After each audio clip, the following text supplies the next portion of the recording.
listening to iHeartMedia's West Michigan Weekend on this iHeartMedia radio station. I'm Phil Tower, Program Director here at Wood Radio in Grand Rapids. In this segment, I'm pleased to welcome to our microphones a partner with Varnum Law, Varnum Attorneys at Law, Luis Avila.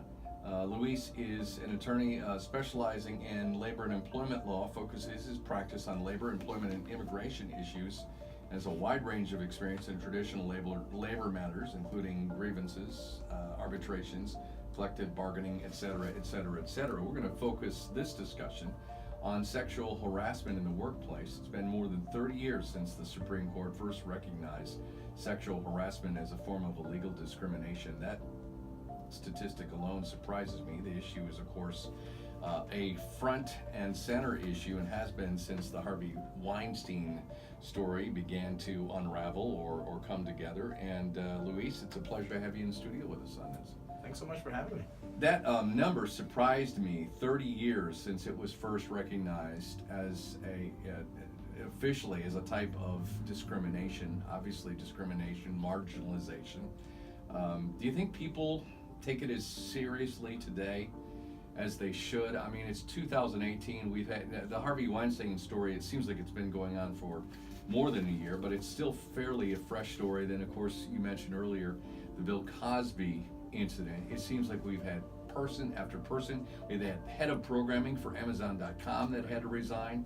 I mean, significant figures, and Morgan Freeman most recently with some accusations. It just seems like it has not stopped, but at least at the grassroots, at the ground level, where you deal with it on a day-to-day basis with your clients at Varnum, do you think this is getting the attention it needs now?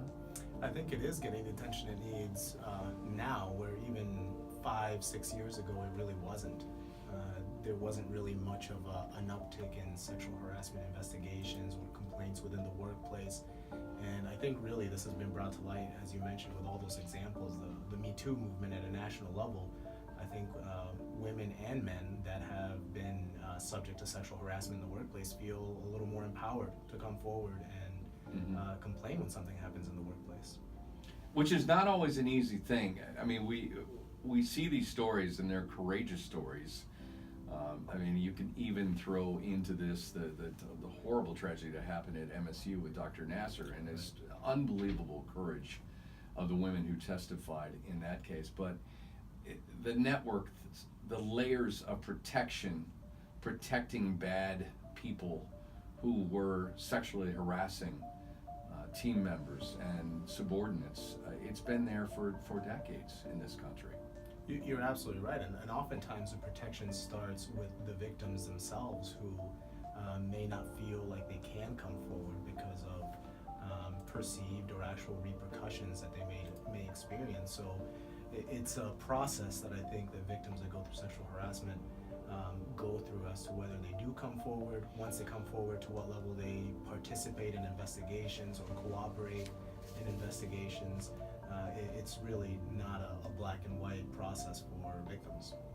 You have, in a very helpful memo I received, pointed out there are some old school approaches that really need to be re-examined in light of the very hyper-aware, very hypersensitive environment regarding sexual harassment. There are a lot of people listening to us right now, hearing our conversation, maybe not really sure if they've got the right policies in place within their company, or they're a mid-level manager and they're wondering, I'm aware of some things, do I feel safe approaching my management and bringing this to light? Because even people who want to do the right thing, Luis, don't always feel safe wanting to do the right thing. I'm not talking just women, I'm talking men as well too. Right.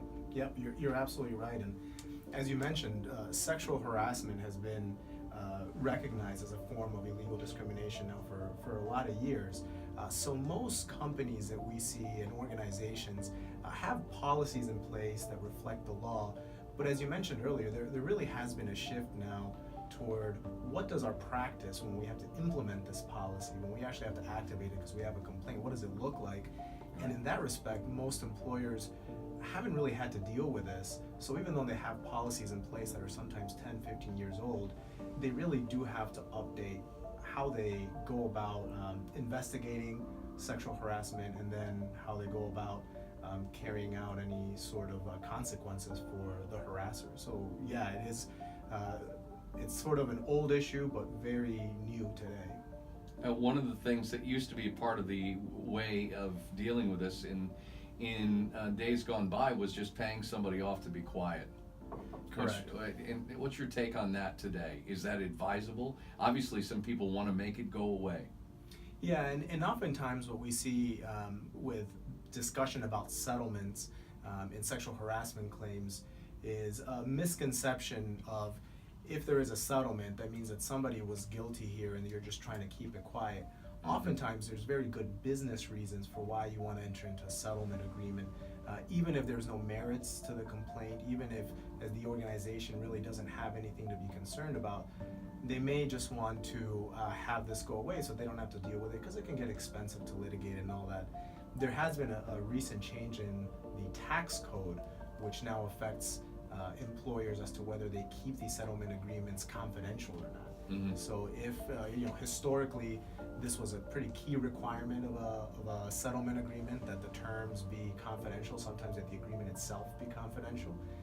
Now, under the new tax provisions in law that have gone into effect, sexual harassment or settlement agreements that deal with sexual harassment that are confidential cannot be deducted from your taxes, which is a pretty big deal for organizations where these settlements are sometimes fairly substantial. Luis Avila is with us. Luis is a partner with Varnum Law here in Grand Rapids. We're talking about the issue of sexual harassment in the workplace and how things have changed, obviously, fairly dramatically. A lot of hyper awareness of the issue. One of the other things you have in here in terms of an old school approach is the "we've got this" mentality, thinking, we've got this contained, we've got this under control. Talk about that in terms of concern. Yeah, it's this mentality, and we see this here in West Michigan and really throughout the state of, well, this doesn't happen to us. This doesn't happen in our company, in our organization. It doesn't happen in our industry. This is something that Hollywood has to be concerned about. This is something that the music industry has to be concerned about. And that's just flat out wrong.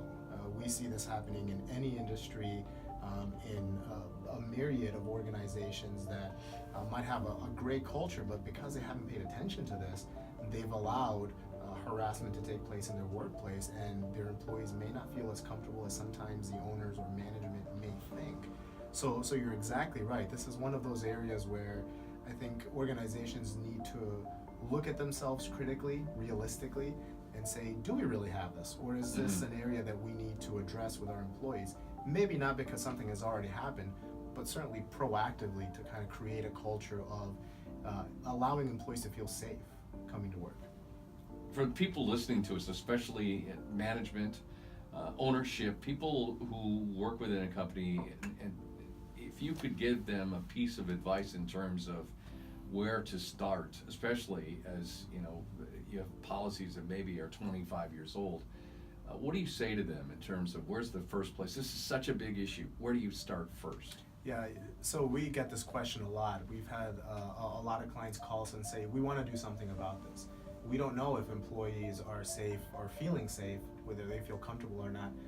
The very first step is really having I would say a top-down acceptance of this new culture, acceptance that we're not going to allow this to happen in our workplace, and that if it does happen, we want employees to 100% feel comfortable coming forward with that. So it's getting everyone in a management position, in an ownership level, to understand that this is the new reality, that we do not tolerate this anymore. Once you get management, owners to truly buy into this, to believe that this is the right thing to do, implement some training. Get employees to understand that these policies are in place, that they should feel comfortable coming forward, and more importantly, that the organization is going to take it seriously and look into it and deal with it. All right. And obviously, they can seek professional help, as you have worked with clients in this area, and there are plenty of people who are doing this right. So obviously, best practices are becoming more and more apparent. The bottom line is this is just such a big, important area, and as I look down at my time here, we're just about out of time. I hope you'll come back so we can do a part 2 to this. There's so much to cover. Absolutely, happy to. All right. Luis Avila is with Varnum Law, is talking about, he's a specialist in labor and employment law, talking about this very important, very timely issue of sexual harassment in the workplace. With us on this edition of iHeartMedia's West Michigan Weekend.